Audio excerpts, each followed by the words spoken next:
फिर हम लोग जो है डिस्कस कर रहे थे बायोलॉजी फॉर इंजीनियर्स। उसमें जो है अब हम लोग का अगला चैप्टर जो है यहाँ पे स्टार्ट होने वाली है। इस अगले चैप्टर्स में हम लोग जो है बात करेंगे एंजाइम्स के बारे में। एंजाइम्स क्या है? तो एंजाइम जो है एक तरीके का कैटलिस्ट है। पहले बात करते हैं कैटलिस्ट होता क्या है। कैटलिस्ट वह एक सब्सटेंस होता है या मटेरियल होता है जो खुद तो कोई रिएक्शन में पार्टिसिपेट नहीं करता है, बट दूसरे को बोलता है कि भाई तुम पार्टिसिपेट करो, हम तुमको पीछे से धक्का देंगे। मतलब सामने आकर सहयोग ना करना, पीछे रहकर ही सहयोग करना, वही है कैटलिस्ट और कुछ नहीं है। वही चीज़ यहाँ पे लिखा भी गया है। कैटालिसिस ये एक इन्हेंसमेंट है रेट ऑफ बायोकेमिकल रिएक्शंस का, जिसमें सब्सटेंस का यूज़ किया जाता है और वो खुद उस रिएक्शन में परमानेंटली तौर पे पार्टिसिपेट नहीं करता है, बट दूसरे को बोलता है कि भाई तुम पार्टिसिपेट करो ना, हम तो तुम्हारे साथ हैं ही, तुम लड़ो जितना लड़ना है। जैसे अभी आप देखे होंगे यूक्रेन और रसिया वाला जो बार चल रहा था, है ना। तो यूक्रेन और रसिया वाला जो बार है, इसमें क्या था, अमेरिका बोला कि भाई तुम लड़ो, यूक्रेन को बोल दिया कि तुम लड़ो, हम तो तुमको साथ देंगे ही, तुम लड़ो ना, हम साथ देंगे। मतलब वो खुद पार्टिसिपेट नहीं किया युद्ध में, लेकिन दूसरों को क्या बोल रहा है, तुम लड़ो, हम तुम्हारे साथ हैं। वही ये कैटलिस्ट भी करता है। कैटालिसिस एक प्रोसेस है। ओके, कैटलिस्ट जो सब्सटेंस उसको बोलता है कि भाई तुम पार्टिसिपेट करो, हम तुम्हारे साथ हैं, वो कैटलिस्ट होगा।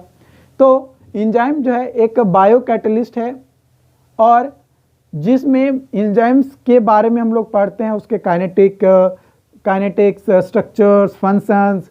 तो उस ब्रांच को कहा जाता है एंजाइमोलॉजी। क्या कहा जाता है? एंजाइमोलॉजी। ये जो एक प्रोटीन होता है, केमिकल नेचर्स में एज ए प्रोटीन के तौर पे वर्क करता है, जिसका मॉलिक्यूलर वेट जो होता है बहुत ज़्यादा होता है। तो on the basis of chemical nature के बेसिस पे जो एंजाइम्स होते हैं, ये दो तरीके से क्लासिफाई किए जाते हैं। पहला सिंपल एंजाइम, दूसरा आपका कंजुगेटेड एंजाइम। सिंपल एंजाइम क्या होता है, वो अमीनो एसिड से बना होता है, ठीक है। बट जो कंजुगेटेड एंजाइम्स होते हैं वो क्या होता है, एक उसमें कोफैक्टर्स होता है जो कि प्रोटीन के साथ बंधा हुआ रहता है, और जो प्रोटीन के साथ बंधा हुआ रहता है उस प्रोटीनस पार्ट को एपो एंजाइम कहा जाता है। क्या कहा जाता है? एपो एंजाइम कहा जाता है। तो कंजुगेट का मतलब आपको सिंपली समझ में आना चाहिए। सिंपल मतलब साधारण था, कंजुगेट मतलब कॉम्प्लेक्स, मतलब बहुत ज़्यादा जटिल था। बस मतलब उसमें एक ना होकर 3-4 पार्ट आकर जो है किसी तरीके से मिल गया, बस वो हो गया। तो जो complete biochemical active conjugate enzymes है, वो फॉर्म करता है हॉलो एंजाइम्स को। तो हॉलो एंजाइम्स कैसे बनता है? Cofactor plus apo enzyme is equal to holo enzyme. तो कोफैक्टर जो है 3 तरीके का होता है। पहला होता है कोएंजाइम्स, दूसरा होता है प्रोस्थेटिक ग्रुप, एंड तीसरा होता है मेटल आयन एक्टिवेटर्स। जो कोएंजाइम्स होता है, ये क्या होता है, ऑर्गेनिक कंपाउंड होता है, जिसमें एंजाइम्स को क्या करता है, हल्का पकड़े हुए रहता है। एग्जाम्पल के तौर पे NAD। प्रोस्थेटिक ग्रुप में बात किया जाए तो ये ऑर्गेनिक कंपाउंड होता है जो कि एंजाइम्स को बहुत टाइट से पकड़े हुए रहता है, कोफैक्टर। और एक होता है मेटल आयन एक्टिवेटर, जो कि फास्फोरस, आयरन, कॉपर, ये सभी है। जो हमारा प्रोस्थेटिक ग्रुप है, ये 2 तरीके का होता है, एक कोवैलेंटली बाउंडेड है ना, और एक नॉन कोवैलेंटली। कोवैलेंटली मतलब कार्बन का उसमें मात्रा होगा, नॉन कोवैलेंटली में भी कार्बन का मात्रा होगा, लेकिन एज कंपेयर टू कोवैलेंटली इसमें थोड़ा कम होगा, या हो सकता है कि ना के बराबर भी हो। वही यहाँ पे उसके बारे में और डिटेल दिया गया है। कोएंजाइम्स ये नॉन प्रोटीन पार्ट होता है जो कि लूजली बाउंडेड होता है एंजाइम्स के, और ये यूजुअली थर्मोस्टेबल ऑर्गेनिक कंपाउंड्स होता है, जिसका मॉलिक्यूलर वेट क्या होता है, कम होता है। प्रोस्थेटिक ग्रुप ये ऑर्गेनिक ग्रुप होता है जो कि टाइटली एंजाइम्स मैंने प्रोटीन का जो पार्ट है एंजाइम्स उससे कनेक्टेड होता है। और एक है मेटल आयन एक्टिवेटर्स। तो यहाँ पे आयन दिया गया है जो कि प्रेजेंट होता है और वो एंजाइम्स के साथ मिला हुआ रहता है और वो इसेंशियल हो जाता है एक्टिविटी को परफॉर्म करने के लिए। जो स्मॉल ग्रुप होता है एंजाइम्स का उसको राइबो एंजाइम कहा जाता है और ये नॉन प्रोटीन कैटालिटिक एंजाइम होता है और ये बेसिकली आरएनए मॉलिक्यूल्स होते हैं। तो फिलहाल इन सभी पॉइंट्स को आप नोट कीजिए, उसके बाद हम लोग आगे और भी पॉइंट्स के बारे में डिस्कस करेंगे एंजाइम्स में कि जो एंजाइम्स हैं वो कैसे कैटलाइज करता है और उसका जो नेचर्स होता है वो क्या होता है। तो देखो जो एंजाइम्स होता है उसका एक पार्ट जो है एक्टिव साइट होता है। एक्टिव साइट होने का मतलब यह है कि जो भी वो पार्ट करेगा, मतलब जिस सब्सटेंस को बोलेगा भाई कि तुम रिएक्शन में पार्टिसिपेट करो, हम तुम्हारे साथ हैं, तो वो एक्टिव साइट जो है उसके साथ जुड़ जाता है। क्या है वो एक्टिव जो साइट है वो उसके साथ जुड़ जाएगा और बोलेगा कि तुम काम करो, जैसे ही तुम्हारा काम हो जाएगा हम जो है बाहर आ जाएंगे। लेकिन सपोज डैट अगर मान कर चलो कि अगर एंजाइम ना हो, कैटलिस्ट का काम वो एंजाइम ना करे, तो क्या होगा? तो वही होगा, प्रोसेस तो होगा, रिएक्शंस होंगे, प्रक्रियाएं होंगे, लेकिन थोड़ा टाइम लगेगा। जैसे आप क्या करते हो कि कोई भी सरकारी ऑफिस में काम करवाने जाते हो, करने नहीं करवाने, तो आप काम प्रोसेस से करवाते हो, टाइम लगता है ना, 2 दिन 4 दिन 10 दिन 15 दिन, हो सकता है और भी ज़्यादा दिन लगे। लेकिन वही अगर तुम उस ऑफिस में जाओ और कुछ वैसे आदमी को पकड़ो जो वहाँ पे घूस लेता हो, ठीक है, तो ये तुम जो घूस दे रहे हो, जो तुम पैसा दे रहे हो, वो क्या हो गया? कैटलिस्ट का काम करेगा। वो रिएक्शन में पार्टिसिपेट नहीं होगा, लेकिन जो काम हो रहा है ना आपका, उस काम को तेजी कर देगा। जो 10 दिन में होने वाला था वो काम आपका 1 दिन में हो जाएगा, या हो सकता है 2 दिन में हो जाएगा। तो ये चीज़ें हैं, ओके। तो वही लिखा हुआ है कि एंजाइम जो है कंसिस्ट करता है पॉलीपेप्टाइड चेन को, और जो पॉलीपेप्टाइड चेन है ये नंबर ऑफ अमीनो एसिड से बना होता है, जो कि एक दूसरे, जो अमीनो एसिड हैं वो एक दूसरे से जुड़ेंगे, है ना। नंबर ऑफ अमीनो एसिड हैं तो ऑब्वियसली अमीनो एसिड जुड़ेंगे। तो अमीनो एसिड किससे जुड़े रहेंगे? पेप्टाइड बॉन्ड, एक बॉन्ड बनेगा उन दोनों के बीच में, जिसको पेप्टाइड बॉन्ड कहा जाता है। और वही जो पार्ट है एंजाइम का जो सबस्ट्रेट बाइंड करता है, मतलब बांध कर रखता है, उसको जो है एक्टिव साइट कहते हैं। जैसे मान लो कि कार्बन डाइऑक्साइड और वाटर ये दोनों रिएक्ट होकर क्या बन रहे हैं? कार्बोनिक एसिड बन रहा है। क्या बन रहा है? कार्बोनिक एसिड जो है आपका बन रहा है। तो ये दोनों कार्बोनिक एसिड बन रहे हैं, नॉर्मल प्रोसेस चल रहा है, धीरे धीरे धीरे, कितना दिन में होगा कोई अता पता नहीं है। लेकिन जब इसी में एंजाइम को ऐड कर दिया जाए, है ना, तो जब एंजाइम इसमें ऐड हो जाएगा तो क्या होगा? ये प्रोसेस बहुत जल्द हो जाएगा, माने फास्टली हो जाएगा। नेचर बात किया जाए कि एंजाइम का एक्शन का नेचर क्या होता है, तो जो सबस्ट्रेट होते हैं वो बाइंड करते हैं active site of the enzyme, जो एक्टिव साइट होता है एंजाइम्स का उससे, for which it has to diffuse towards the active site, ताकि वो एक्टिव साइट की ओर क्या हो? डिफ्यूज हो, यानी उसके तरफ घींचा चला जाए। There is formation of enzyme substrate, वहाँ पे क्या होगा? जब वो उसे जुड़ेगा तो एंजाइम सबस्ट्रेट जो है फॉर्म होगा, है ना, एंजाइम सबस्ट्रेट कॉम्प्लेक्स फॉर्म होगा। और ये कॉम्प्लेक्स फॉर्मेशन जो है last for the short time and called transient phenomenon, और ये कुछ समय के लिए रहेगा, जिसको जो है ट्रांसिएंट फिनोमिनन कहा जाता है। When substrate binds to active site, जब एंजाइम जो है बाइंड, जो सबस्ट्रेट है वो एंजाइम के एक्टिव साइट से बंधता है, तो न्यू स्ट्रक्चर्स डेवलप होता है, किसका? सबस्ट्रेट का। ऑब्वियसली अगर हम अकेले हैं और किसी को पकड़ लिए तो हमारा स्ट्रक्चर तो चेंज हो जाएगा ना। अगर अभी मान ली कि हम एल शेप में हैं, पकड़ेंगे तो ये क्या हो गया? एल शेप तो अभी हैं ऐसे किए हुए, लेकिन उधर से किए तो क्या हो गया? वो भी एल, हम भी एल, तो बन जाएंगे यू शेप का, है ना। तो इस तरीके का मतलब स्ट्रक्चर चेंज हो जाएगा। ऑब्वियसली 2 चीज़ें जुड़ेगी तो जो स्ट्रक्चर चेंज हुआ, हमारा सबस्ट्रेट का, उसको कहा जाता है ट्रांजिशन स्टेट स्ट्रक्चर। क्या होता है? Transition state structure. The molecules of substrate groups undergo chemical changes. जो मॉलिक्यूल्स होगा सबस्ट्रेट का वो कहाँ पे चला जाएगा? केमिकल चेंजेस में भाग लेगा, या तो चेन को तोड़ेगा, यानी जो बॉन्ड्स उसमें बने होंगे, जो अदर प्रोडक्ट होंगे जिसके साथ वो मिलकर वो केमिकल चेंजेस करेगा, उसमें या तो ब्रेकिंग करेगा या उसमें बॉन्ड एक्स्ट्रा बनाएगा, या तो बॉन्ड बनाएगा या दूसरे को हटाएगा, हट हमको आने दे पहले, है ना। ये हो गया। फाइनली प्रोडक्ट इज फॉर्म्ड, और इस तरीके से प्रोडक्ट जो है, जब तुम हट हम आएंगे, हम अब उसके साथ जुड़कर नया जिंदगी जिएंगे, तो नया जिंदगी जो है वो जीने लगेगा, और जब नया जिंदगी जीने के लिए वो लायक हो जाएगा तो वो कहेंगे कि प्रोडक्ट क्या हो गया हमारा, वहाँ पे फॉर्मेशन हो गया। And release from active site, और वह कहाँ से रिलीज हो गया? एक्टिव साइट से फिर वो रिलीज हो जाता है। एक्टिव साइट बोलता है बाबू तुम तो अपना घर बसा लिए, अब हम चले दूसरा के घर बसाने। मतलब वो क्या काम करेगा? वो बस पंडित जी के जैसा काम करेगा कि जजमान जी आप आइए आपकी शादी करवा देते हैं, है ना। और जैसे ही शादी कंप्लीट हुआ पंडित जी उठ के चले जाएंगे, कहेंगे कि जजमान जी अब जा रहे हैं दूसरा के शादी करवाने, अब आप इंजॉय कीजिए। ठीक है।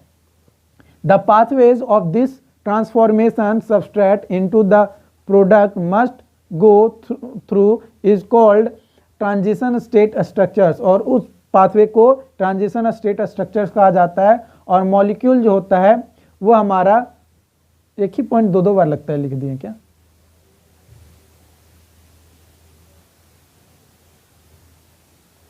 एक ही पॉइंट दो बार शायद लिख दिए हैं, है ना। ये एक ही पॉइंट दो बार लिखा गया है, इसको जो है क्या करो, मिटा दो। ठीक है, इसको क्या करो, मिटा दो। ये 2 पॉइंट जो है एक ही जैसा लिख दिए हैं। कहाँ था? हाँ,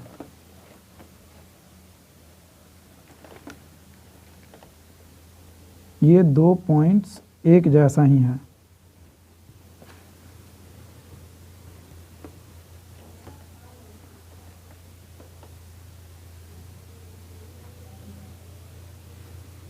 ये 2 पॉइंट्स एक जैसा ही लिखा गया था, ध्यान कहीं और चला गया होगा, लिखा गया होगा। ठीक है। तो जो पाथवे है इस ट्रांसफॉर्मेशन का, जो सबस्ट्रेट का, वो into product must go through is called transition structures, and there can many alter a structural state between the stable substrate and product, है ना। जो प्रोडक्ट्स है और जो सबस्ट्रेट जिसके साथ एंजाइम जो है कनेक्ट होता है, तो कई बार उसका जो है स्ट्रक्चर्स, पाथ वगैरह जो है चेंजेस होते रहता है, क्योंकि भाई कब किसके साथ एंजाइम जोड़कर कहेगा ए चल घुस्सा मारते रहेगा, क्यों आगे बढ़ आगे बढ़। ठीक है, तो उस तरीके का काम करता है, और इस तरीके से जो है सबस्ट्रेट जो है वो प्रोडक्ट के फॉर्म में चेंज हो जाता है। लेकिन जो इंटरमीडिएट स्टेट में, जो मतलब जो बीच बीच वाला स्ट्रक्चर्स होता है ना, शुरू में जो स्ट्रक्चर था और लास्ट में जो स्ट्रक्चर था वो स्टेबल होता है, लेकिन जो बीच में रिएक्शन के दौरान जो स्टेट बनते हैं, जो कंपाउंड्स बनते हैं, वो अनस्टेबल होता है ना। वही बोला गया in all intermediate structural state are unstable, सारा अनस्टेबल जो है आपका होता है। अब बात करते हैं कि एंजाइम जो होता है वो किस तरीके से वर्क करता है ना। एंजाइम जो है कैसे काम करता है उसके बारे में हम लोग जो है बात करेंगे, कैसे कैटालाइज का काम करता है। देखो वही चीज़ यहाँ पे नेचर्स ऑफ एक्शंस तो आपको समझ में आ गया कि कैसे काम करता है। पहले जो सबस्ट्रेट होता है उसके साथ जो एंजाइम का एक्टिव साइट होता है वो दोनों आपस में जुड़ जाता है। जुड़ने के बाद जिस कंपाउंड्स के साथ उसको रिएक्शन करना है, उस कंपाउंड्स के साथ या तो उसके बॉन्ड को तोड़ेगा अनदर के, या फिर उसको एक्स्ट्रा बॉन्ड बोलेगा ए भाई तुम कहाँ जा रहे हो, या तो हमारे साथ बॉन्ड बना लो, नहीं तो तुम भागो यहाँ से, है ना। या तो भगाएगा या तो कहेगा कि बना लो साथ में मिलके, तो मिलके बना लेगा, और जब मिल के बनाएगा तो वहाँ से फिर प्रोडक्ट बन जाएगा फाइनल, और फाइनल प्रोडक्ट जैसे ही बनेगा एक्टिव साइट बोलेगा कि बउआ हम तो एंजाइम हैं, हमारा एक्टिव साइट को अब छोड़ो तुम, हम चलें अब दूसरे के साथ काम करने। तो ये एक्शंस था एंजाइम का, यही एक्शंस हमारा यहाँ पे होता है, यही कैटालाइज का जो है प्रोसेस होता है ना। जब जो एंजाइम का एक्टिव साइट और जो सबस्ट्रेट होता है ये दोनों जब जुड़ते हैं, मिलते हैं, तो बहुत ज़्यादा ज़ोरों शोरों से मतलब एक दूसरे को टाइटली बाउंड करके बांध कर रखते हैं ताकि दोनों बीच में ना टूटे। बीच में अगर टूट जाएगा तो रिएक्शन आधा अधूरा रह जाएगा, तो आधा अधूरा चीज़ें तो हर चीज़ खतरनाक होता है। तो इसलिए जो है इस तरीके से उसी को इक्वेशन के फॉर्म में यहाँ पे जो है दर्शाया गया है कि जो एंजाइम्स हैं और जो सबस्ट्रेट है ये दोनों मिलते हैं, मिलकर बनता है enzyme substrate complex. Enzyme substrate जो कॉम्प्लेक्स होता है वो क्या करता है, मान लो कि कोई और मटेरियल था जिसके साथ ही इसको रिएक्शन करना था, उसके साथ रिएक्ट करता है और वो बनाता है एंजाइम प्रोडक्ट, है ना। ये एंजाइम सबस्ट्रेट जो एंजाइम प्रोडक्ट बन जाता है और एंजाइम प्रोडक्ट जब प्रोडक्ट बन जाएगा एंजाइम प्रोडक्ट कॉम्प्लेक्स, तो वो कहेगा एंजाइम कि भैया हम तो अब चलें, तुम्हारा काम तो हो गया, तुम्हारा काम हम करवा दिए जल्दी से, अब हमको तुम आज़ाद करो, हम आज़ाद होकर चलें किसी और का सहायता करने, है ना। और ये प्रोडक्ट फाइनली आपका बच जाएगा और एंजाइम इस रिएक्शंस में कोई पार्ट नहीं लेगा, उसका कोई रोल यहाँ पे नहीं है, बस आएगा, काम करवाएगा, फिर चला जाएगा। उसे लोग नहीं जानते हैं कि वो रिएक्शन में कभी पार्टिसिपेट भी किया था, है ना। यही बात है, कई बार क्या होता है कुछ लोग वैसे भी होते हैं जो किसी का मदद तो करते हैं लेकिन अपना चेहरा दिखाना नहीं चाहते हैं, अपने आप को उजागर नहीं करना चाहते हैं कि भाई हम भी किसी का मदद कर रहे हैं, हम कर रहे हैं लेकिन मुझे बताने की ज़रूरत नहीं है कि हाँ भाई हम भी कर रहे हैं। तो वही चीज़ कैटलिस्ट भी वही उसी का काम करता है। उम्मीद करते हैं कि यहाँ तक आपको जो है जो भी मैंने टॉपिक्स बताया वो समझ में आया हो। अगर कहीं पे भी कोई डाउट्स रहता है, कोई कन्फ्यूजन रहता है तो आप चैट बॉक्स में बताइएगा। बाकी इसके आगे अब हम लोग बात करेंगे कौन कौन से फैक्टर्स हैं जो एंजाइम का जो एक्टिविटी है यानी ये जो प्रोसेस है उसके कारण से होगा। क्योंकि आप देख रहे हो कि मान लो कि फॉर्मेशन तो हो रख जाएगा भाई एंजाइम सबस्ट्रेट कॉम्प्लेक्स का, लेकिन कुछ वैसे फैक्टर्स भी तो होंगे ना कि अगर एंजाइम वहाँ पे अवेलेबल है तो भी वो रिएक्शन क्या होगा, या तो स्लो होगा या बहुत ज़्यादा फास्ट हो जाएगा। फैक्टर अफेक्ट करता है एंजाइम एक्टिविटी को, तो सबसे पहला फैक्टर है टेम्परेचर। टेम्परेचर क्या होता है, कैसे अफेक्ट करता है। पहले क्या होता है कि टेम्परेचर इंक्रीज होता है तो रेट ऑफ रिएक्शन जो होता है एंजाइम का एक्टिविटी जो होता है वो भी इंक्रीज करते जाता है।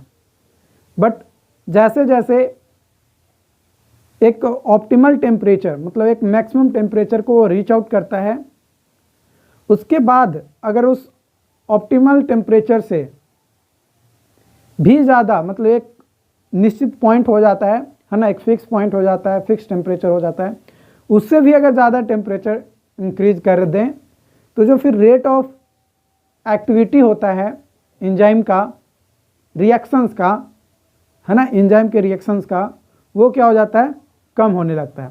तो ग्राफ के थ्रू आप यहाँ पे देख पाएंगे एंजाइम एक्टिविटी और टेम्परेचर जैसे जैसे इंक्रीज करेगा पहले एंजाइम की एक्टिविटी जो है इंक्रीज होगी, लेकिन एक पॉइंट ऐसा आएगा जहाँ पे मैक्सिमम रेट ऑफ रिएक्शन होगा एंजाइम एक्टिविटी का, बट उसके बाद अगर फिर भी टेम्परेचर को कंटिन्यूसली इंक्रीज करते चले जाएंगे तो जो एंजाइम का एक्टिविटी है वो धीरे धीरे क्या हो जाएगा, डिक्रीज होने लगता है। सेम एज इस टेम्परेचर के जैसा ही जो है पीएच के साथ भी होता है। जो पीएच वैल्यू होता है, जो मैक्सिमम एंजाइम एक्टिविटी होता है, जो रेट होता है हाईएस्ट, वो होता है पीएच 4 से 9 के बीच में। अगर इसके बाद मतलब 1 2 3 आ जाए या फिर 10 11 12 आ जाए या 13 आ जाए 14 आ जाए तो जो रेट है एंजाइम एक्टिविटी का वो क्या हो जाता है, कम जाता है। ठीक है। एंड कंसंट्रेशन ऑफ सबस्ट्रेट का कंसंट्रेशन को बढ़ाएंगे तो जो वेलोसिटी होता है एंजाइमेटिक रिएक्शन का वो भी इंक्रीज करेगा, इसमें कोई कंडीशन नहीं है। लेकिन अगर वही प्रोडक्ट का कंसंट्रेशन को बढ़ाएंगे तो जो एंजाइम एक्टिविटी का रेट है वो क्या हो जाएगा, घट जाएगा। यानी वाइस वर्सा है, मैंने सब्सट्रेट का कंसंट्रेशन बढ़ाएं तो वेलोसिटी जो था रेट ऑफ रिएक्शन का वो इंक्रीज किया, लेकिन प्रोडक्ट का कंसंट्रेशन बढ़ा दिए तो वही रेट ऑफ रिएक्शन जो है एक्टिविटी का, एंजाइम एक्टिविटी का, वो क्या हो गया, कम गया। तो ये जो है टोटल 4 जो फैक्टर्स थे ये मेजरली रोल निभाते हैं किसी भी रिएक्शंस को कि वो कितना फास्ट होगा। ठीक है, उसके बाद आता है क्लासिफिकेशन ऑफ एंजाइम के बारे में। तो क्लासिफिकेशन ऑफ एंजाइम में हम लोग जो एंजाइम है वो उसको जनरली 6 ग्रुप्स में डिवाइड करते हैं। कितने ग्रुप्स में, 6 भाग में। पहला है ऑक्सी रिडक्टेज डिहाइड्रोजिनेसिस। इसमें क्या होता है कि एंजाइम क्या करता है, ऑक्सीडेशन और रिडक्शन रिएक्शन जो था उसकी मदद से जो इलेक्ट्रॉन का ट्रांसफ़र होता है वो करता है, और इस तरीके से जो है अनदर मॉलिक्यूल को क्या करता है, कैटलाइज, मतलब उसको उत्प्रेरक के तौर पे वर्क करता है कि भाई तुम पार्टिसिपेट करो। एग्जाम्पल इसमें रिएक्शंस की बात किया जाए तो जैसे suppose that alcohol plus NAD अगर दोनों एक साथ मिल रहे हैं तो एल्डिहाइड और NADH2 जो है यहाँ पे बनेगा। ठीक है, इसमें एंजाइम है ना, इसका अगर ये जो फॉर्म है ना, क्लासिफिकेशन है एंजाइम का, इसमें पर्टिकुलरली कौन सा एंजाइम यूज होता है, तो ऑक्सीडेज ये जो है पार्टिकुलर एंजाइम है जो कि इसमें होता है। रिडक्टेज भी आप कह सकते हो, मैंने रिडक्टेज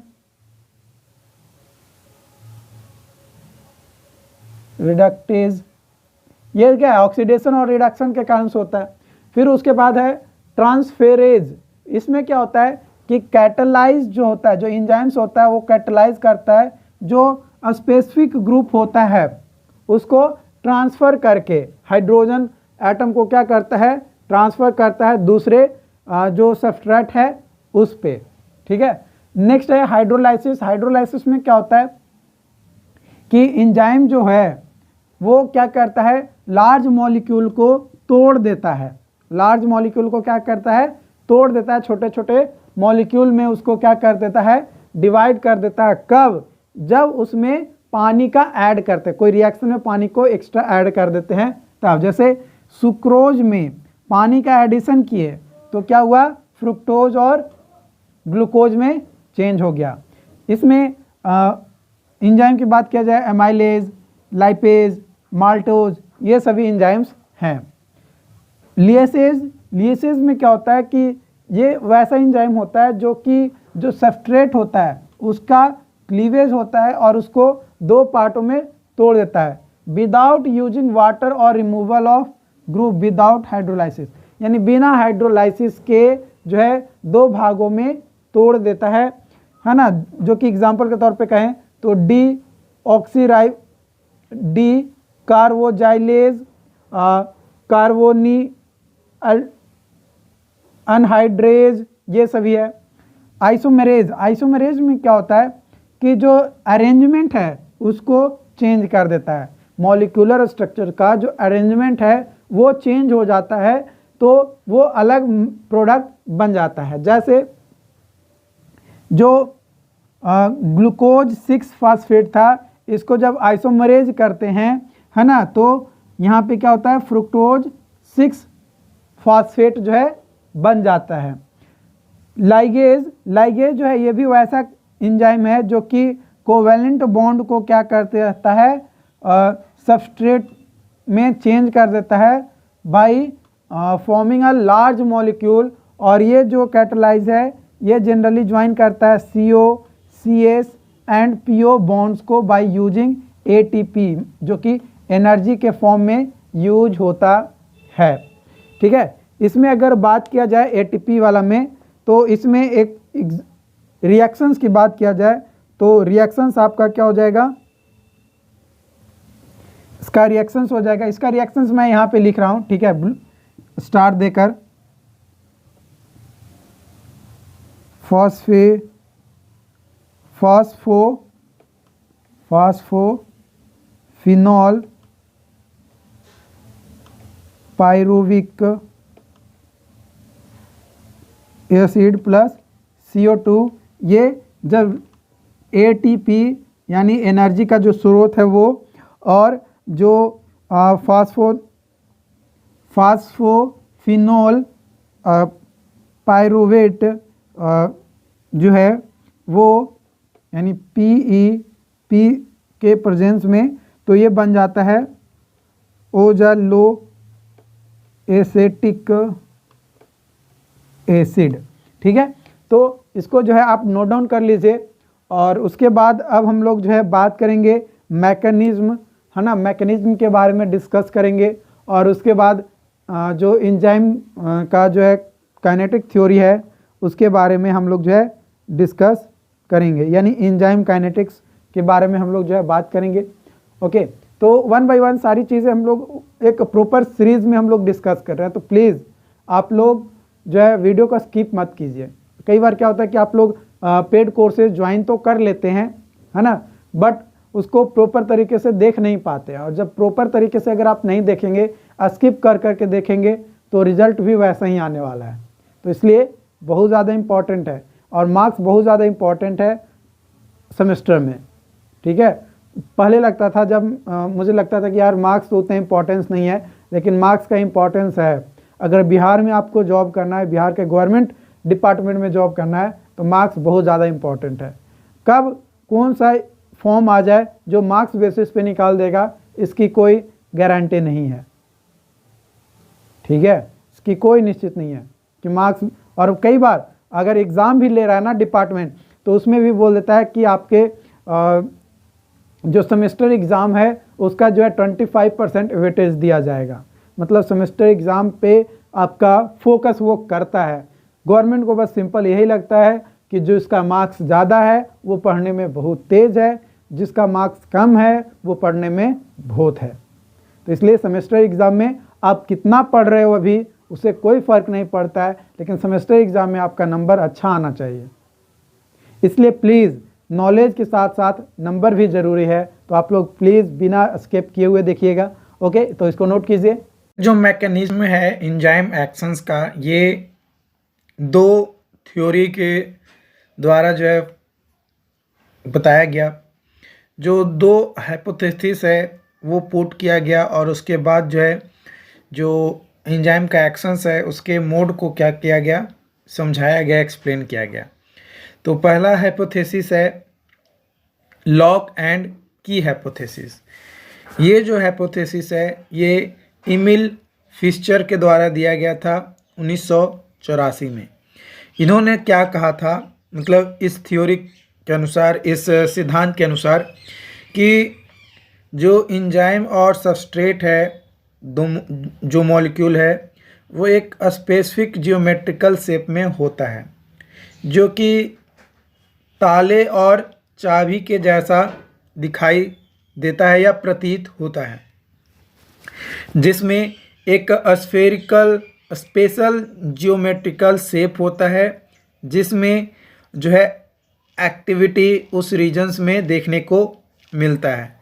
तो जो एक्टिव साइट होता है वो कंटेन करता है स्पेशल ग्रुप को, जैसे NH2, COOH, SH, इन सभी को, for establishing contact with substrate, ताकि वो सबस्ट्रेट के साथ क्या कर सके, कांटेक्ट बना सके, उसके साथ जुड़ा रह सके।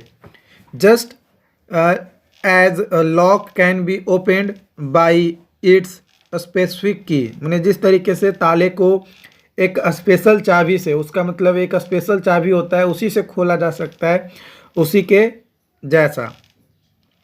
ओके, और यहाँ पे जो सबस्ट्रेट मॉलिक्यूल होता है वो एक्ट करता है बाय पार्टिकुलर एंजाइम के द्वारा। मैंने सबस्ट्रेट जो है वो ताला हो गया और एंजाइम जो है उस ताले का चाबी हो गया। This explains the specificity of enzyme action. ये एंजाइम एक्शन के स्पेसिफिक फीचर्स को क्या करता है, इंडिकेट करता है, दिखाता है। After coming in contact with active site of enzyme, the substrate molecules form a complex called enzyme substrate complex, and in this enzyme substrate complex molecules जो होता है वो केमिकल चेंजेस में चला जाता है, यानी उसमें केमिकल चेंजेस होने लगता है, और जैसे जैसे केमिकल चेंजेस होता है वो फॉर्म करता है प्रोडक्ट को, और जो प्रोडक्ट होता है no longer fits into active site, और जब प्रोडक्ट वो फॉर्म होता है तो एंजाइम कहता है कि भाई तुम हमारे एक्टिव साइट से अब जुदा हो जाओ, तुम अलग चले जाओ।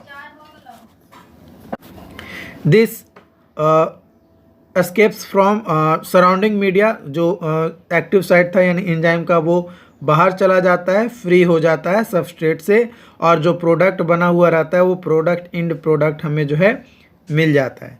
This theory explain how a small concentration of enzyme can act upon a large amount of substrate, कैसे जो लार्ज अमाउंट ऑफ सबस्ट्रेट पे होता है। ये हमें ये भी बताता है कि एंजाइम जो है अनइफेक्टेड रहता है, एंजाइम को इस रिएक्शन से कोई अफेक्शंस देखने को नहीं मिलता है, बस वो आता है अपना काम करता है और फिर वो चला जाता है। लाइक यहाँ पे आप देख पा रहे होंगे, यहाँ पे एंजाइम और सबस्ट्रेट है, ये सबस्ट्रेट है, ये दो चाबी नज़र आ रहा है, ये एंजाइम है, ये दोनों आकर मिल गया यहाँ पे। जब ये मिलेगा तो ये क्या बन जाएगा, एंजाइम सबस्ट्रेट कॉम्प्लेक्स, और जब कॉम्प्लेक्स बन जाएगा तो वो केमिकल चेंजेस में चला जाएगा, और जैसे जैसे केमिकल चेंजेस होगा फाइनली वो क्या बन जाएगा, एक प्रोडक्ट बनेगा, और प्रोडक्ट बनने के बाद एंजाइम बोलेगा कि भैया हम तो प्रोडक्ट बना दिए, अब तुम अपने रास्ते हम अपने रास्ते, दोनों का रास्ता अलग अलग और दोनों अलग अलग हो जाएगा। उसके बाद दूसरा हाइपोथेसिस है इंड्यूस्ड फिट हाइपोथेसिस। ये जो हाइपोथेसिस है ये दिया गया था कोसलैंड के द्वारा कब, 1960 में।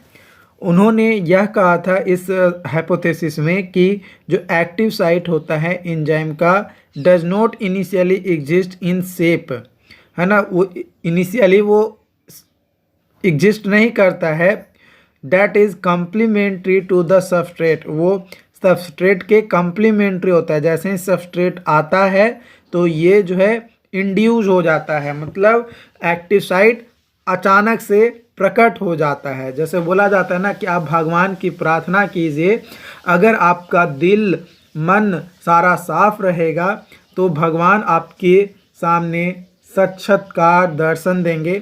उसी तरीके से यहाँ पे भी बोला गया कि भाई एंजाइम के पास कोई एक्टिव साइट नहीं होता है, कोई मतलब होता है लेकिन एग्जिस्ट नहीं करता है, वो देखने को नहीं मिलता है। लेकिन जैसे ही सबस्ट्रेट आता है जो एक्टिव साइट है वो सामने आ जाता है, वो प्रकट हो जाता है, मतलब पहले छिपा हुआ था और अब जो है वो क्या हो जाता है, प्रकट हो जाता है। और जैसे ही प्रकट होता है दोनों आपस में कांटेक्ट करते हैं, कांटेक्ट करने के बाद वहाँ पे क्या होता है कि एक्टिव साइट से कांटेक्ट होता है, कांटेक्ट होने के बाद कॉम्प्लेक्स फॉर्म करता है एंजाइम सबस्ट्रेट कॉम्प्लेक्स, उसके बाद केमिकल चेंजेज उसमें होता है, फिर वो जो प्रोडक्ट को बनाता है। प्रोडक्ट जैसे ही बन जाता है एंजाइम कहता है कि बाबू हो हम तुम्हारे काम को आसान कर दिए, अब हम चले दूसरे के रास्ते। तो ये यहाँ पे जो है कहा जाता है। यहाँ पे जो एक्टिव साइट है वो फ्लेक्सिबल होता है, और एक्टिव साइट जो है एंजाइम कंटेन करता है दो ग्रुप का। पहला है बट्रेसिंग ग्रुप जो कि सपोर्टिंग सबस्ट्रेट कहलाता है, और दूसरा होता है कैटालिटिक ग्रुप जो कि कैटालाइज के तौर पे वर्क किया जाता है रिएक्शन में, जो कि सबस्ट्रेट को कांटेक्ट में तो रहता है विद बट्रेसिंग ग्रुप के साथ, बट एक्टिव साइट जो है चेंज करता है कैटालिटिक ग्रुप को, और सबस्ट्रेट का जो बॉन्ड था उसको तोड़ने में काम करता है। आप इस फिगर को यहाँ पे जो है देख सकते हैं, ये एंजाइम है, इसका एक्टिव साइट ये है, ये सबस्ट्रेट है, ये दोनों बनाकर क्या बना दिया, एंजाइम सबस्ट्रेट कॉम्प्लेक्स जैसे ही बना ये फिर धीरे धीरे जो है अपना प्रोडक्ट बनाएगा, और फिर जैसे ही प्रोडक्ट बन जाएगा ये जो है वापस चला जाएगा। एंजाइम कहेगा कि बाबू सबस्ट्रेट हम तुम्हारा प्रोडक्ट तो तुमको दे दिए, अब तुम अपना काम करते जाओ।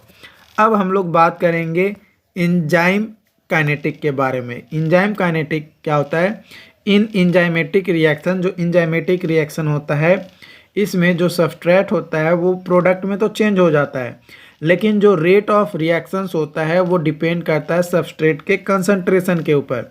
अगर सबस्ट्रेट का कंसंट्रेशन कम रहेगा तो रेट ऑफ रिएक्शन जो है वो प्रोपोर्शनल होता है, जो कि रिएक्शन का भी कम होगा।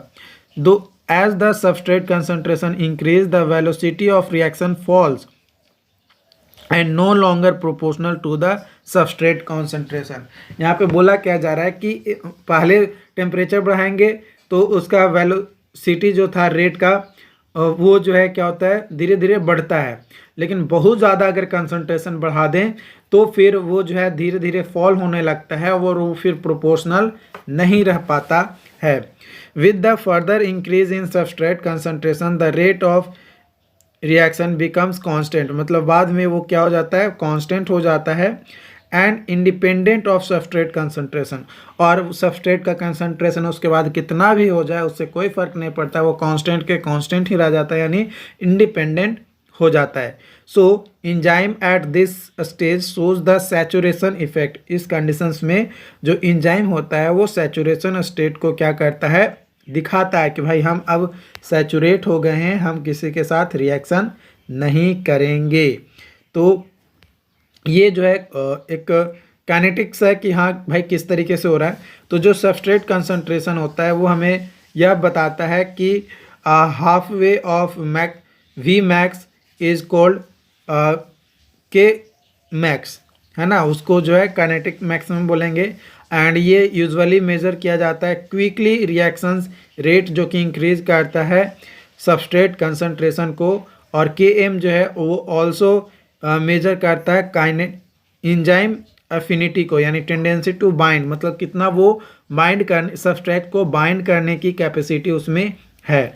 जैसे जैसे के एम की वैल्यू लो होगी वैसे वैसे जो एफिनिटी है सबस्ट्रेट का लिए वो ज़्यादा होगा, और अगर के एम ज़्यादा होगा तो जो एफिनिटी है सबस्ट्रेट के लिए वो क्या हो जाएगा कम हो जाएगा। तो ये जो सैचुरेशन इफेक्ट है ये आपका दिया गया था, मतलब लीड किया गया था मिचेलिस एंड मेंटेन के द्वारा, जो कि एक जनरल थ्योरी है एंजाइम एक्शंस का और काइनेटिक्स का। कब दिया गया था इनके द्वारा, तो 1913 में जो है दिए थे। इन्होंने जो है एक कर्व ड्रॉ किया जो कि V is equal to V max into S by K M plus S जो था। यहाँ पे ये आप ग्राफ देख पा रहे होंगे कि यहाँ पे वी मैक्स है जहाँ पे एसाइमोटोड जो है हो रहा है, और ये सबस्ट्रेट का कंसंट्रेशन है, और इसमें जो है आपका इनिशियल रिएक्शन रेट है जो कि V से रिप्रेजेंट कर रहे हैं और सबस्ट्रेट कंसंट्रेशन S से रिप्रेजेंट कर रहे हैं। यहाँ पे एक पॉइंट आएगा जहाँ पे जो है V मैक्स जो है वो हाफ रहेगा और K का वैल्यू एक कुछ ना कुछ होगा, और जैसे जैसे ये इंक्रीज होगा पहले तो कंसंट्रेशन जो है सबस्ट्रेट का वो भी इंक्रीज होगा और रेट ऑफ रिएक्शन जो है वो भी इंक्रीज होगा, लेकिन एक पॉइंट आएगा जहाँ से जो है क्या होगा कि सबस्ट्रेट का कंसंट्रेशन आप कुछ भी बढ़ा दीजिए, जो रेट ऑफ रिएक्शन है वो सेम रहने वाला है, उसमें कोई चेंजेस जो है देखने को आपको नहीं मिलने वाला है। ठीक है, अब इफ़ेक्ट की बात किया जाए तो ये इफ़ेक्ट को जो है दर्शाता है। ओके, यहाँ पे S for substrate, V for reaction velocity, V max is maximum velocity and K M जो है मिचेलिस मेंट कांस्टेंट, यानी के एम जो है पहले बता रहे थे उसके बारे में यहाँ पे समझ लीजिए कि वो क्या है। अब बात करेंगे inhibitions of enzyme action. Enzyme actions में कौन कौन से अवरोध या रुकावट आपको जो है देखने को मिल सकता है, यानी जो रोकने का काम करता है। तो any substance which can dismiss the velocity of enzyme catalysed reaction is called inhibitors. जो एंजाइम कैटलाइज्ड रिएक्शंस को रोक वेलोसिटी को कम करने की कोशिश करता है वो क्या होता है, एग्जिबिटर्स होता है, यानी रोकने वाला होता है। ये कई तरीके से हो सकते हैं। पहला होता है competitive inhibitions. This type of inhibitions occurs when inhibitors binds reversely at the same site where substrate would normally bind and therefore competes with substrate for the site। मतलब साइट क्या, जो सबस्ट्रेट होता है वो एक्टिव साइट से बंधने के लिए क्या करता है, कंपटीशन फेस करता है। मतलब उसको जो है सामना करना पड़ता है कि भाई हम जुड़ेंगे तो रिएक्शन होगा, तुम मत जुड़ो, इस तरीके की भावनाएं जो है आती है। जैसे अभी आप खुद देखो कि जॉब की जो है बहुत ज़्यादा मारामारी है, अभी क्या आने वाले समय में भी होगा। तो एक सीट पे 10 लोग लड़ रहे हैं, आने वाले समय में अगर इसी तरीके से पॉपुलेशन अपने देश का बढ़ता है जहाँ, तो हो सकता है कि एक सीट पर 100 लोग लड़ेंगे और होगा जॉब किसका, एक का। तो मतलब वन ऑफ द बेस्ट, मतलब जो फिटेस्ट होगा उसका जो है जॉब यहाँ पे होगा। तो ये कॉम्पिटिटिव इनहिबिशंस है, मतलब रुकावट है। एक तरह से इसे आप ये कह सकते हो कि जैसे एक वैसा आदमी होता है ना कि जो कभी पढ़ा ही नहीं है, ठीक है, वो भी फॉर्म भर दिया, है ना, वो भी फॉर्म भर दिया, और जो दिन रात पढ़ रहा है वो तो फॉर्म भरेगा ही।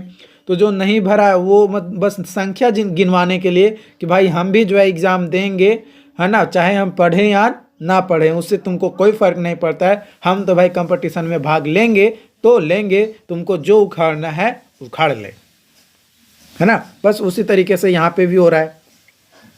तो यहाँ पे जो वेलोसिटी है, मैक्सिमम वेलोसिटी, वो अफेक्ट होता है जो कि कंपटिटिव इनहिबिटर की मदद से, और जो मैक्सिमम वेलोसिटी है वो रीच आउट कर जाता है ना, लेकिन सबस्ट्रेट का कंसंट्रेशन जो है बढ़ते चला जाता है। लेकिन तो आपको तो मैंने बता ही दिया कि आप सबस्ट्रेट का कंसंट्रेशन कितना भी बढ़ा दीजिए, रेट ऑफ रिएक्शन जो है वो एक निश्चित पॉइंट पे जाकर वो क्या हो जाता है, कांस्टेंट हो जाता है। ओके और जो Km है यानी मिचेल मेंटेन कांस्टेंट, ये जो है क्या करता है, कॉम्पिटिटिव इनहिबिटर इंक्रीज करता है for Km for the given substrate, मतलब कुछ सबस्ट्रेट के लिए। देखो अब यहाँ पे जो है ग्राफ की मदद से आपको मैं समझाने की कोशिश कर रहा हूँ। देखो ये ग्राफ है ना, जैसे अगर ये कॉम्पिटिटिव होगा तो Km का वैल्यू ज़्यादा होगा, ठीक है। वही अगर नॉन कॉम्पिटिटिव इनहिबिशंस होगा तो Km का जो वैल्यू है वो कम होगा, ठीक है, Km का वैल्यू कम होगा। और कोई इनहिबिटर्स नहीं होगा तो Km का वैल्यू जो है लगभग सेम ही रहेगा, ज़्यादा कोई चेंजेस देखने को नहीं मिलता है, कभी कभी जो है सेम ही देखने को मिल जाता है। तो यहाँ पे नॉन कॉम्पिटिटिव इनहिबिशंस में क्या होता है, this inhibitions is about the substance which does not resembles the substrate in structures. This non-competitive inhibitors binds to the enzyme at some site other than the substrate binding site.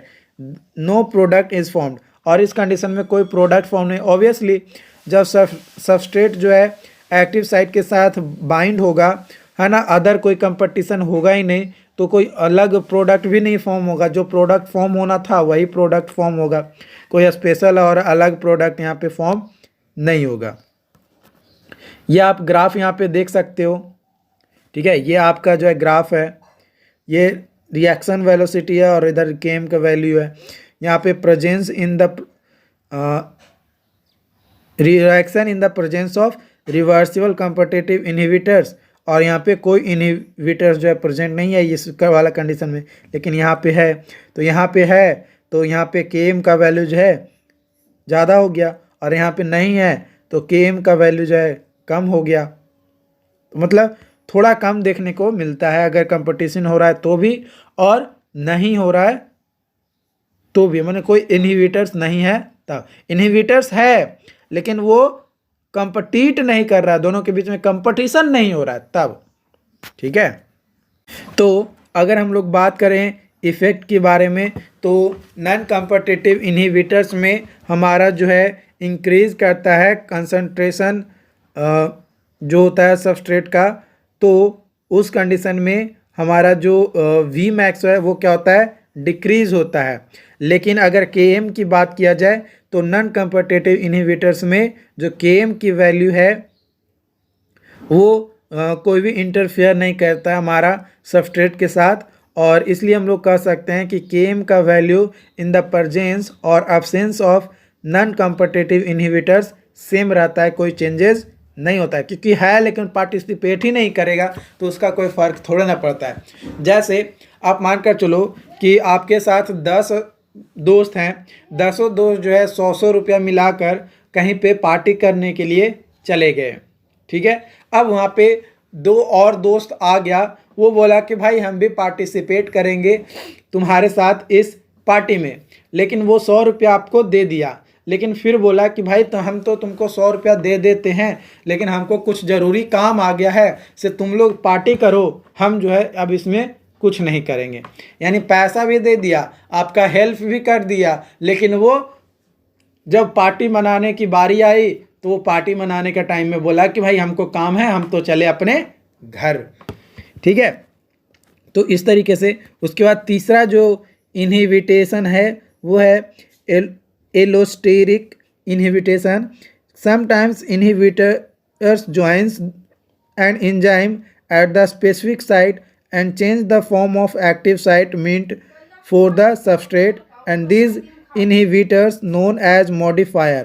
कई बार क्या होता है हमारा यहाँ पे एक अलग जगह पे, मैंने स्पेसिफिक जगह पे जो है एंजाइम के साथ क्या होता है, इनहिबिटर्स जुट जाता है और एक्टिव साइट को जो है चेंज करता है, ठीक है, और सबस्ट्रैट के साथ, ताकि वो क्या कर सके, मॉडिफाई कर सके अपने स्ट्रक्चर्स में एंजाइम्स। इसलिए जो है कोई स्पेसिफिक साइट पे जुड़ जाता है, एक्टिव साइट के साथ डायरेक्टली नहीं जुड़ता है, कुछ स्पेसिफिक साइट अलग जगह पे जो है देखिए, जिसे हम लोग को बोलते हैं ना कि भाई अगर किसी से तुम एक है भी कि अगर तुम किसी को हरा नहीं सकते हो, है ना, तो उसकी जीत की खुशियाँ बन जाओ, है ना। अगर तुम किसी को हरा नहीं सकते हो तो उसके जीत का कारण बन जाओ। जैसे ही तुम उसके जीत का कारण बनोगे, ऑब्वियसली वो तुम्हारे साथ आएगा, मिलेगा, और जब वो तुम्हारे साथ मिलेगा तो अपना चाल चल दो, फिर मज़े ही मज़े, बल्ले बल्ले है ना। अब बात करते हैं importance of enzyme in biology. Biology में जो है एंजाइम्स का क्या इम्पॉर्टेंस है। तो सबसे पहला इम्पॉर्टेंस है कि जो बायोलॉजिकल यूजेज है वो large number of chemical reaction takes place in living cell. Living cell में कई सारे केमिकल रिएक्शंस होते हैं। These reactions made to occur outside living cells would require a high temperature और वुड अकर वेरी स्लो। यही अगर body के अंदर है तो वो रिएक्शन फास्ट हो रहे हैं, लेकिन अगर वही बॉडी के बाहर उस रिएक्शंस को करेंगे तो बहुत ज़्यादा टेम्परेचर्स और साथ ही साथ बहुत धीरे होगा। इसलिए बॉडी के अंदर होता है, और बॉडी के अंदर होने का कारण है कि हमारे अंदर ऑलरेडी एंजाइम्स अवेलेबल हैं, ठीक है। जो भी एंजाइम्स की ज़रूरत है वो एंजाइम्स उस रिएक्शंस के लिए यूजफुल हो जाता है। This biological enzymes make the biochemical reactions occur at ordinary temperature and at quick pace. मतलब ये आसानी से होता है और एक नॉर्मल टेम्परेचर पे होता है। हम लोग को बॉडी में क्या कहीं पे कभी लगता है कि बहुत ज़्यादा तेज़ हो गया, हाँ बुखार लग गया या कोई बीमारी हो गया, तो हाँ लगता है कि बहुत ज़्यादा तेज़ जलन हो रहा है या कुछ अलग रिएक्शन जो है हमारे अंदर देखने को मिल रहा है। जैसे यहाँ पे रिएक्शंस है आपका urea plus water.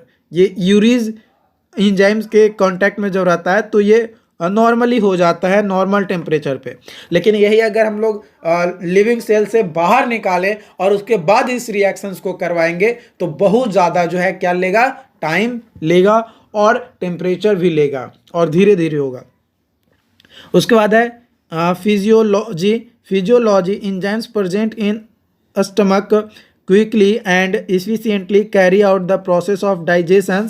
Enzymes are also important for respiration, nerve impulse transmission, blood clotting. This enzyme essential for carrying biochemical process. मतलब कई बार क्या होता है, डाइजेशन हम लोग का नहीं होता, मतलब प्रॉपर खाना तो खा लिया लेकिन पेट में जो है गुड़ गुड़ गुड़ गुड़ गुड़ करते रहता है। तो रीजन्स क्या है कि अगर आपके अंदर एंजाइम्स की कमी होगी या मैंने कुछ मात्रा की कमी होगा तो इस तरीके का देखने को मिलता है।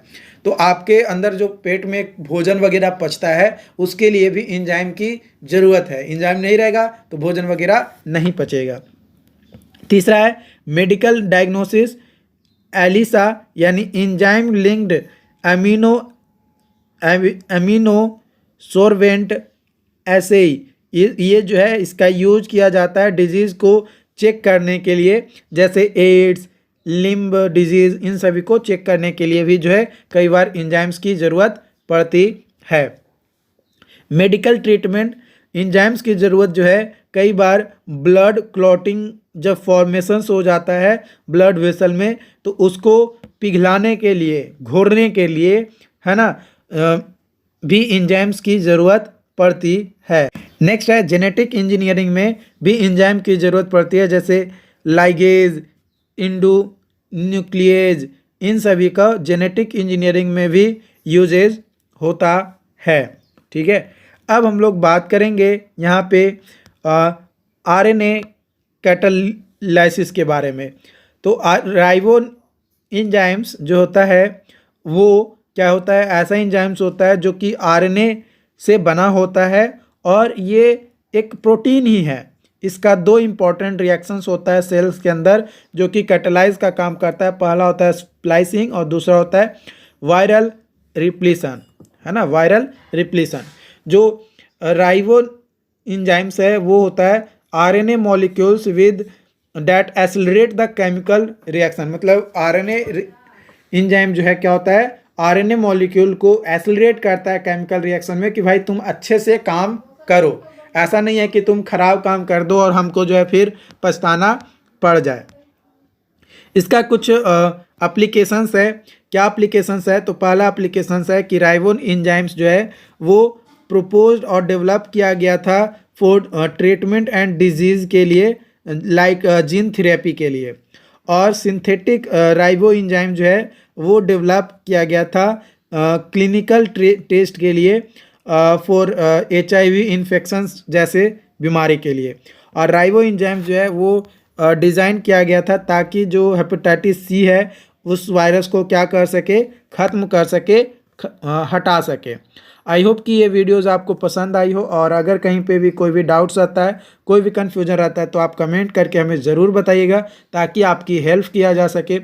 ओके, मैसेज कीजिएगा चैट बॉक्स में, आप हमें बताइएगा। और मॉड्यूल 5 जो है यहाँ पे आपका हो जाता है कंप्लीट।